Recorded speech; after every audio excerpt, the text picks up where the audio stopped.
All right. Hey, this is Sid Owsley from the Determination Determines Destination podcast. The 3Ds to success. Determination determines destination, where we share stories of people who use the 3Ds to success to overcome obstacles and challenges in their life.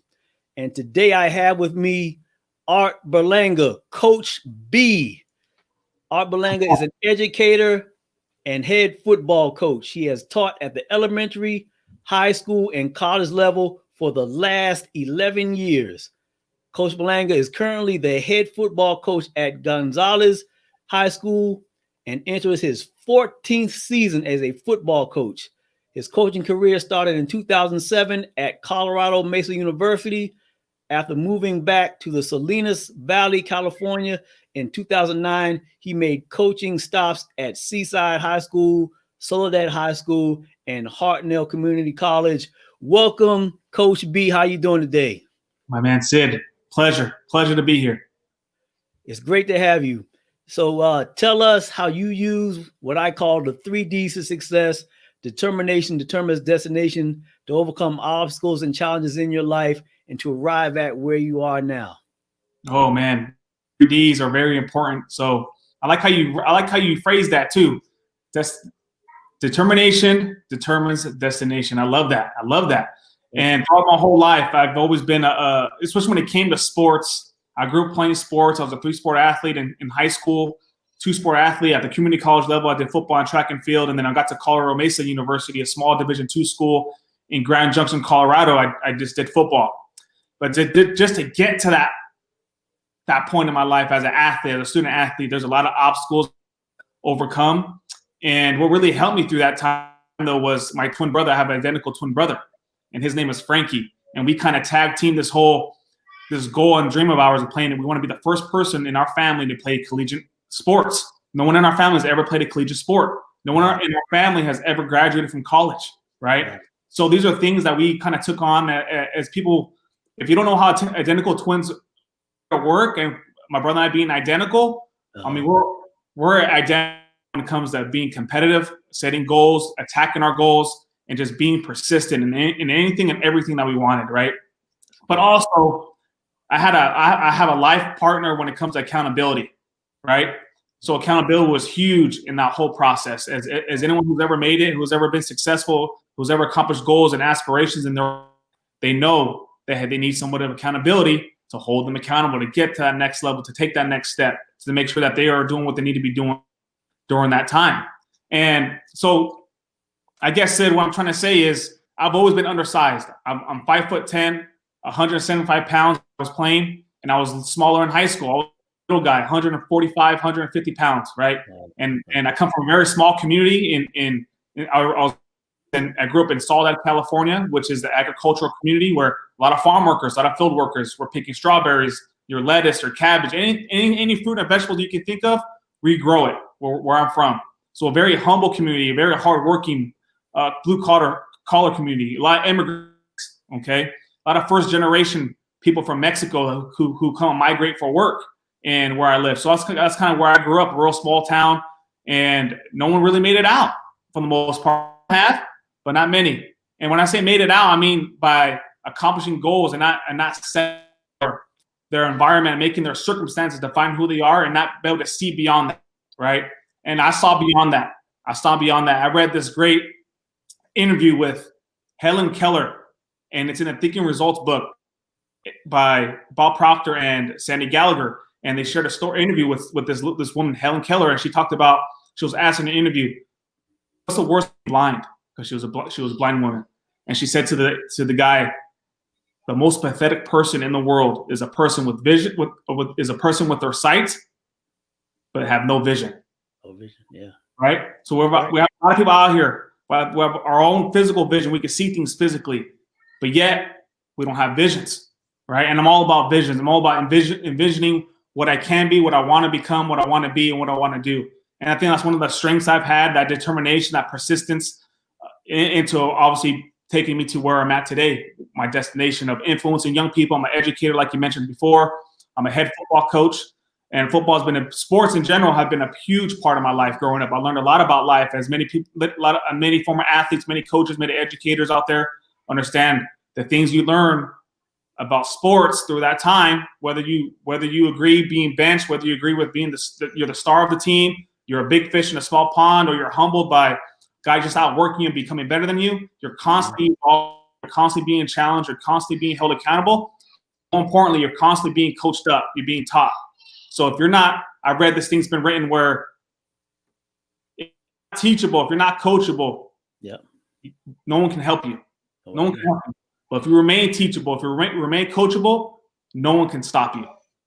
So that's kind of the approach I take my whole life with the guidance of my parents. I come from a great home. I'm very privileged in that aspect where I have two parents at home. And where I'm from, that's not the case oftentimes. A lot of broken homes, a lot of single parent homes. So I'm very fortunate to be where I'm at today, and I have to pay respects and ultimate gratitude to my parents. Art, I'm Art Jr., so Art Senior, and my mother Marie. And check this out, Sid. My mom's from the island of Guam. Okay, wow. Island of Guam, and a lot of military personnel know what that is because it's a very small island out in the Pacific, past Hawaii. Right, our first line of defense. It's what they call where America's Day begins because that's part of the U.S. territory, and that's where the sun it rises on America. It's the island of Guam, right? Yeah. So again, my dad's first generation. He was born in Texas, Lubbock, Texas. Migrated to California for work. I had relatives who grew. My uncles and my dad all picked cotton in Texas. Migrated to California. And here I am today, man. I'm a product of the hard work and sacrifice and the back-breaking work that they've done. I was not going to disrespect my family, my culture, right? And all the sacrifice I made to get where our family is at. I'm taking that, I'm running with it. I'm now, it's my turn. I'm going to elevate this thing now. I'm going to elevate for my two kids. You know what I mean? So that's just where I'm at today. And as you mentioned before, the 3 Ds, determination determines destination. Come on. Wow, you got an awesome story, man. Awesome story of hard work and sacrifice. You know, being a coach, and I can tell that you're very, very passionate about being a coach. Mm. When you are talking to these young people, when you are coaching them, what are the things you're trying to instill in them? You know, other than their sport, what are some of the other things that you're working to instill in them? So I'm a type of coach where I'm going after your heart. That's what I want. I'm going to give you my heart. I'm going to take yours I'm going to take yours too, right? Whether you want it or not, whether you want me to do that or not, I'm coming after you. I'm going to find out what ticks inside here. I'm going to find out what makes you vulnerable. I'm going to find out your limitations of what you don't think you're capable of. And we're going to rock this thing out together. And I'm going to study you. I'm going to study from you. I'm going to study and watch you from afar. Your mannerisms, how you interact with people, what kind of friends you're hanging out with, right? Who you surround yourself with, how you handle discipline. If someone is correcting you for whatever reason it may be, a teacher, an administrator, a coach, I'm going to watch you. I'm going to study you, right? And then I'm going to find out what exactly makes you tick. I'm going to use that, right? So my job is I'm going to make sure my purpose in coaching, it comes to, like I mentioned before, I'm going to attack the heart. I'm going to teach the heart. I'm going to go after the heart. Then I'm going to show you what you're capable of. It's like, man, these are your gifts. This is what you're great at. Let's focus on that, and let's turn these gifts and talents into strengths where now we can allow it to use us, to flourish us, to elevate us. And I'm going to show you what you're capable of. I'm going to help you get that confidence within yourself by speaking affirmation into you, right? Speaking the law of attraction into your life and what you are capable of and what you're not. Instead of focusing on what you're not capable of, I'm going to focus on what you are capable of. So that's kind of where I'm at. And then also within our program, Sid, I'm very, very proud that we spend a lot of time in community service, community outreach. We help out at the food bank at our local food bank. We help out 4th of July. We help clean up the parks on 4th of July with all the fireworks and all the celebration and all that stuff going on. We do all that. Memorial Day, we set up flag poles, and we tear it down the same day. So we do a lot of community service stuff. We help out veterans, disabled veterans who can't maintain their own yard. We'll go out and take some trips to the dump for them, clean their yard up, and then we're just serving. That's all I'm here to do. I'm here to serve, not to be served. That's my position. That's my outlook on life. I'm just here to serve, man, because when I meet my creator, Sid, when I meet my creator, I want him to say these very words, man. Well done, good and faithful servant, because of what I did as a servant for other people. That's great, man. That's great.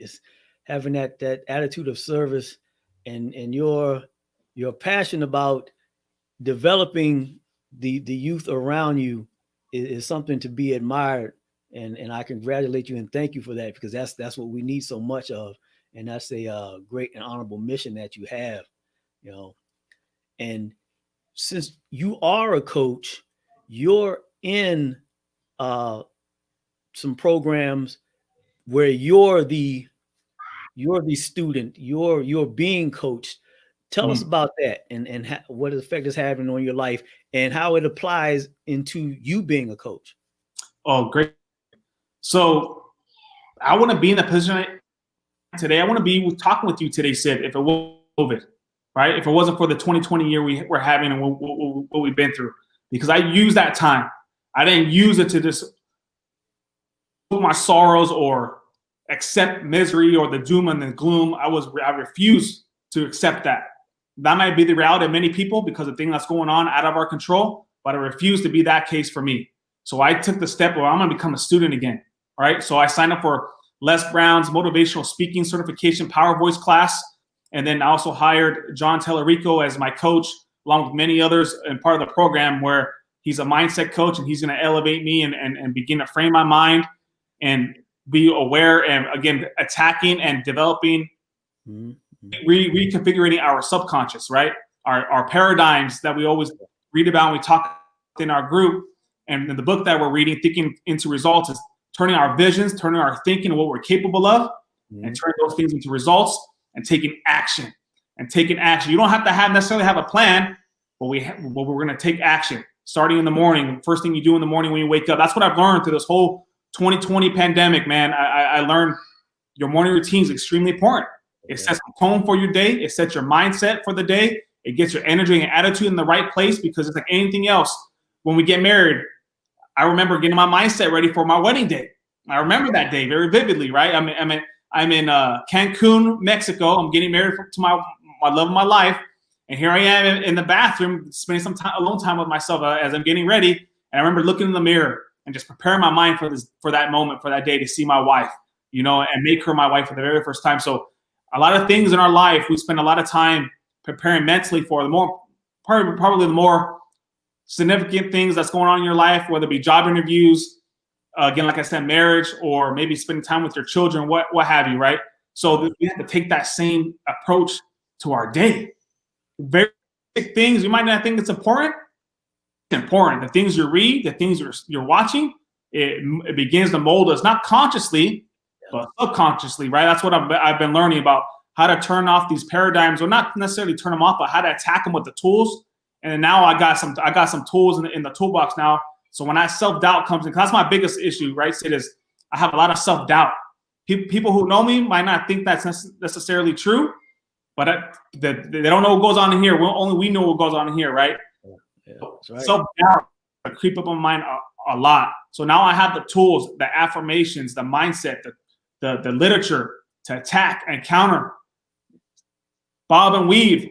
All these things my paradigm's trying to throw at me, I'm coming with the counter punches now, right? I'm moving England, all that great stuff, man. So I'm excited about 2020. Sid, I'm telling you, man, and I think I'm just gaining momentum. And I'm so excited to see where it leads me. Hey, like you said, man, the 2021, I call that. I was on a event yesterday speaking, called the Make Major Moves event, and I called 2021 the year of getting it done. Hey, the year of getting it done. And you mentioned something about how you used your time during this COVID pandemic, and this is something I did as well. And other guests that I've had on the show here have said something similar to what you said. Using that time of a shutdown, using that time constructively to invest in yourself, to do things you didn't have time to do before, or didn't take the time to do before, to develop yourself and further yourself, has been very valuable to a lot of us that have done this. And I can see that it's been very well time spent that you've used in developing yourself to get into something that can further you and can help other people. I call 2020 the year of the reset. People had to sit down and reset their mind, had to really think about things, think about what was important to them, and figure out some way to make this situation something good. And that's what you and a lot of other people have done. People that we've met, that we've had contact with, have taken this time to really elevate our lives during this time that things are basically in chaos. So, congratulations to you for making those bold steps in your life to further yourself. Mm-hmm. So tell us about your future plans. What do you have going on now, and how that's going to propel you into the future?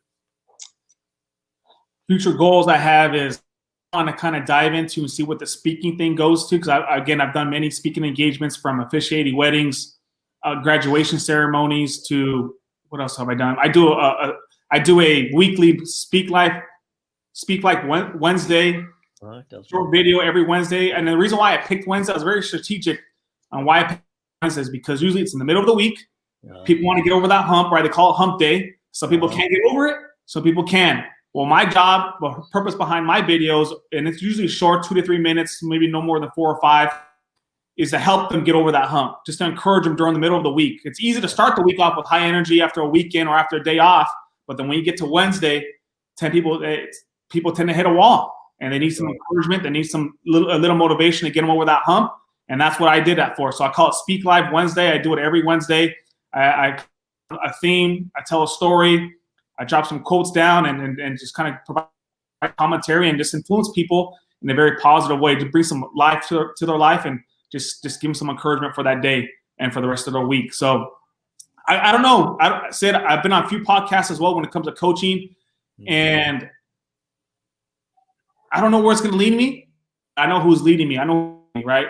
That's the thing. I may make the plans, but the Lord determines my steps. So I'm excited. I don't know where it's going, but I know what I'm doing. I'm making all the right moves. I'm making all the right decisions. I'm focusing on things I need to focus on, which is becoming better, well-read, right? I took this from Les Brown in our course. I'm sure you know this already too. Was I began weeks ago writing down 2 quotes a day for a whole week. Write it out 5 times in the morning, 5 times at night before I go to bed. That way I could begin to recite quotes or stories that I've read that I really find inspiration and encouragement from. For example, what's the golfer's name? I just said it this past week. I can't remember his name now, but he was a pro golfer in 1948. He got in a horrific car accident, a head-on collision with the bus, and the doctor said that he wouldn't survive his injuries. Yeah. And then the doctor said that if he did survive his injuries, he would never walk again. Well, he was not having that, right? So he insisted his golf clubs be put in the corner of his hospital room. Uh-oh. It'll freeze up.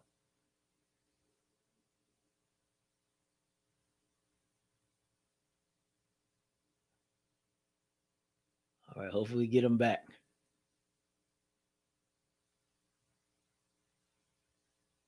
Oh.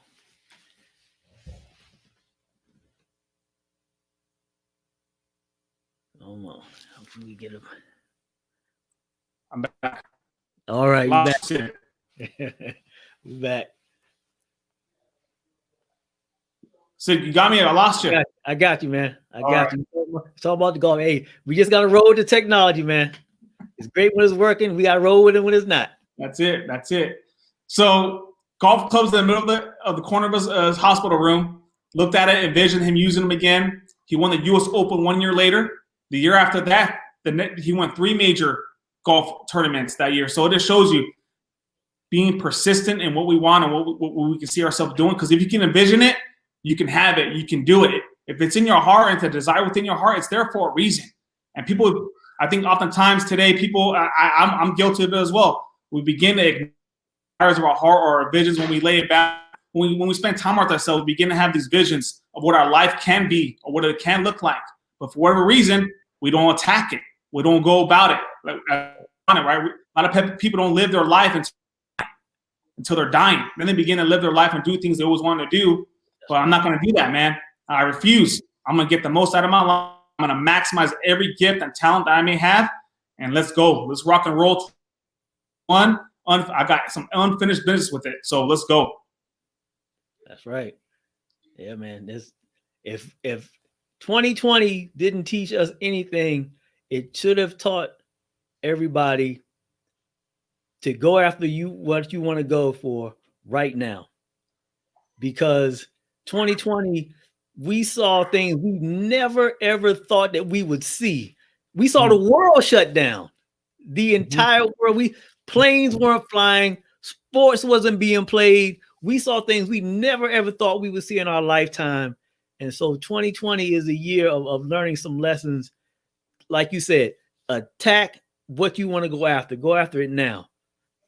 Absolutely. I'm sorry to interrupt there, Sid. And the thing about 2020, right? The whole, like you mentioned, the world shut down. Everything was put on pause. If it's not COVID, it's going to be something else in the future, right? And we've seen whole American history, without world history, virus attacking our nation, our people, right?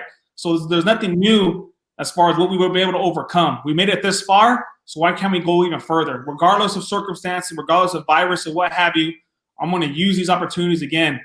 If the world wants to shut down, go ahead and shut it down. But my mind is still going. My mind is still working. I'm still willing, and I'm seeking what's seeking me. And I got to be intentional about that.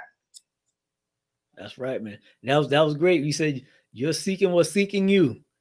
All right. Whenever you can, like I said, you see it in your head, you can hold it in your hands. When you seek it, it's seeking you all the time. Absolutely. Oh, man. And so the programs that you're in, you told me a story about how you got into speaking. And I want you to tell that, because I want people to understand that it can take this one little thing for you to find a path that you can follow that, can lead to that one lane that really is yours. Tell us about how you came into the Les Brown program. Yeah. So again, I was never a public speaker before, other than just speaking in front of students, speaking in front of athletes. I never spoke in front of adults before. And unless you count me teaching, I was a teacher out at a community college, so that count as adults. But either way, they're students. So my cousin was already married. I had a wedding ceremony, so she asked me if I can officiate her wedding. It's like, sure, I've never done it before. If you want me to do it, I will do that, because she wanted me to be a part of her wedding, and that was the opportunity for me to do part of it. So I did that. I prepared for it. I began to go online, and that's how I found out who Les Brown was. So I went online, I went on YouTube, and I started looking up speakers. Okay, how do they present? How do they speak? How do they open up? What do you even say? I don't even know how do you even get started, right? And then so I began to watch guys like T.D. Jakes, Les Brown, Joel Osteen. Who else? I don't think Eric Thomas was. This is a while, early 2010, 2011. So I did that. I did my homework, and I presented. And it was about 15, 20 minutes long, my ceremony that I gave, my message that I gave. And from that moment on, I had people come up to me after the ceremony, and they told me, Art, I had weddings in my life. That was by far the best message, the best officiating I've ever seen. I said, what? And then one other person called up to me, hey, Art, you got a calling, man. You got a calling. So I didn't know how to take that at first. I was like, I was just doing what I was asked to do. I prepared the best how I knew how, and I delivered. And I guess I did a good enough job with these compliments and get this feedback. So that kind of planted that seed, right? That was that spark. That was that spark that we talked about earlier, to where it kind of got me like, man, maybe I do have something going on when I'm speaking. So I don't know. That's where I'm at today. And and the funny thing about that, Sid, is I've officiated probably weddings after that.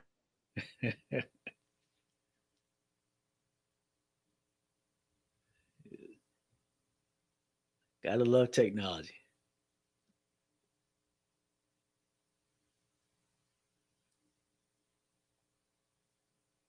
What time we got here? Okay.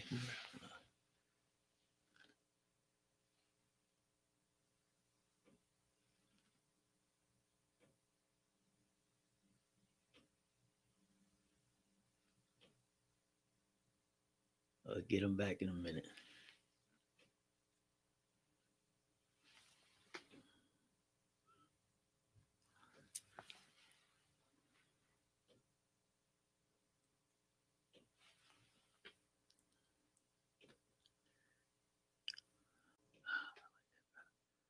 Uh-oh, he dropped out.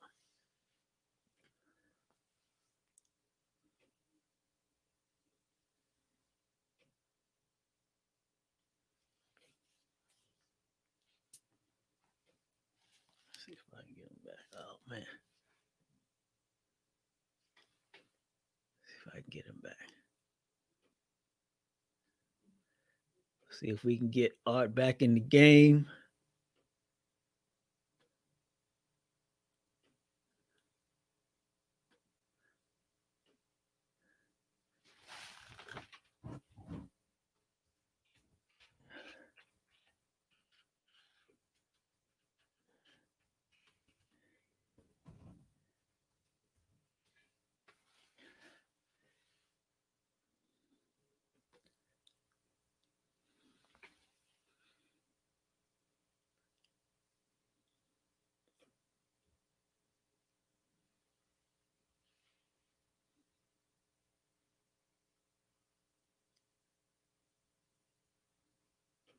Come on back, Art. Okay. Let's see if he can get back in.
Oh, hope y'all like my new logo design back here. I've been messing with different backgrounds, trying to get the right one. This might be it. Let me know if y'all like this or not.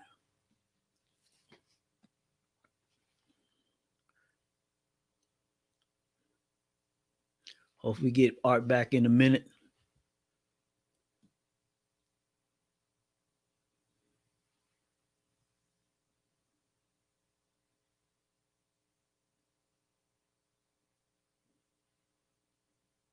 Okay, Art said he's working on it.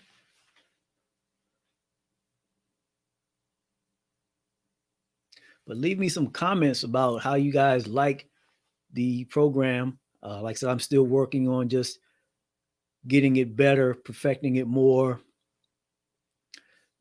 bringing people with different types of stories on. So just let me know how you like the live streams, and I'll be uploading episodes also into the podcast directories like Apple Podcast and Spotify, things like that. But I like doing the video also so that people can have a visual. I'll also be putting the transcripts on a blog soon on my website, sidowsley.com. You can go to sidowsley.com and pick up a free gift that I have about your goals, aligning your goals with your values, because that's very important. You want to start out 2021 with, you have your goals, but look at your values to see if they align with your goals or not, and make some adjustments if necessary, because you want to achieve your goals. You want to make sure that you are doing the right things and get results. You want to get the results. I'm also going to be coming out with some coaching programs soon on goal setting, achieving your goals, achieving the right mindset, because all these things are very important. It doesn't matter what type of goal you have having the correct mindset in achieving your goals is very, very important. Those are the things that I've been learning and Art have been learning in the Thinking into Results program. The Les Brown Power Voice Coach program has been very helpful to me. It's helped me improve my communication skills. You're learning from a master. You're learning from Les Brown. Les Brown is one of the best motivational speakers on the planet and has been for a long time. And his passion is helping people to craft their story, to be able to tell their story to other people and, be able to share their experiences so they can help you also. Looks like we got my man Art back. Let's do this. Back in the game, coach. We just had a delay game call. That's all it was. We back in the game, brother. My apologies, Sid. My apologies, man. No problem. Hey, like I said, it's technology, man. Let's go. Yeah. Let's get it in for about 5 more minutes. Okay. Tell us whatever else you have to tell us. How they can get in contact with you, the things you're doing. Let's rock for 5 more minutes. Okay. Let's do it. I think I was talking about before I got disconnected was how I got into speaking, right? Yeah. So I did the whole officiating wedding thing, and then after that, I was able to get about eight more weddings after that, and a lot of them were close friends of mine, either coaches or former players of mine. Sid, I'll tell you what, there are a lot of gratifying things I've done in my life, but I'll tell you one thing: when I'm able to officiate my own former student athlete's wedding, wow, that's a different level of gratitude, man. I tell you what. I am so grateful to have that experience, because I know a lot of people don't have that experience where they get to see things that's kind of come full circle, right? They get to see teenagers, young men become husbands and fathers, and then I get invited. I actually had my son just turned 3. He turns 4 this month, but last year when he turned 3, I had 2 of my players come, and they brought their own kids, wow, right, to my son's birthday party. So that again, it's just so gratifying, fulfilling as a coach, to see young men, teenagers who knew nothing about nothing, grow and evolve and become the young men they are today, and have that such a significant impact in their life to where we still stay connected and we still have this great lifelong relationship. And it's been said by Maya Angelou once said that people will forget what you said, people will forget what you did, but they will never forget how you made them feel. So I think I'm doing a pretty good job of making these young men, these young people feel pretty special about themselves and seeing things in themselves that they might not necessarily see in themselves, but my belief in them gives them the belief in themselves, if that makes sense. So yeah, I remember being there, Sid. I remember being in college. I was not a very good speaker. I was not very well read, and I had a professor challenge me one day because I refused to participate in our class discussions, right? Mm-hmm. So one day she asked me to stay after class, Sid, and she says, all right, I need to speak with you. I was like, okay. And immediately I thought, man, am I in trouble? Did I do something wrong? Right? As we've been asked that very same thing. So long story short, she talks to me, says that Art, you are more articulate and intelligent than you give yourself credit for. You have something to say and you need to share it. People need to hear what you have to say. And that changed the whole trajectory of my life right there for that moment. I remember walking to my car, said, I'm going to drop this class. She's going to make me speak in class. I'm going to drop this class and change my major. So I was trying to run away from it because I was so terrified of speaking in front of people but I was, you know what? I'm a competitor. Let's take this head on. Let's see where this. It's time to man up, right? So here I am today. Sid, I can't stop speaking now, right? So man, it's been quite the journey. I tell you what, it's been awesome. Your journey started with you doing something that was a little bit out of your comfort zone, something you had never done before, and you decided to take that leap of faith and officiate that very first wedding, and look where it has led you to. Absolutely. Yeah. I'll tell you what, you think you have life figured out, and then as we know, in 2020, life throws these curveballs at us. What was once our most vulnerable place to be, or just vulnerability in general, we were afraid of that, right? We're afraid to confront that. We're afraid to accept those things. But now my vulnerability has turned into a strength of mine. And the only way you can do that to become somebody you've never been is to do things you've never done. And that's what I've done. That's right. Couldn't learn a better lesson. Do things you've never done before to get things you've never had before. All right. It has been great having you on. I love your story. And in a few months, I'd love to have you back on because you're in the journey of the thinking into results and other things. So it'd be great to have you back on in a few months to see how your journey has progressed and let people know how they can get in contact with you. I'm pretty sure there's a lot of people that love your story and would like to talk to you more. Let people know how they can get in contact with you. Yeah, they can follow me on my social media platforms, Twitter at Coach Berlanga, at Coach A Berlanga, and also on Instagram, Coach A Berlanga. Those are my handles. So Coach A Berlanga again. That's how they can kind of follow me and keep up with me as far as my journey and my life. All right, man. It's been great having you on. Thank you so much. It's been an honor, man. Been an honor. This is Sid Owsley from the Determination Determines Destination podcast, the 3 Ds to Success, where we share stories of people who use the 3 Ds. Determination determines destination in their life to overcome obstacles and challenges. It's been great being on here with you today on a Saturday. Thank you. And stay tuned. We're coming back at 2 p.m. with another episode of the 3 Ds to Success. Thank you. I'll see you again soon.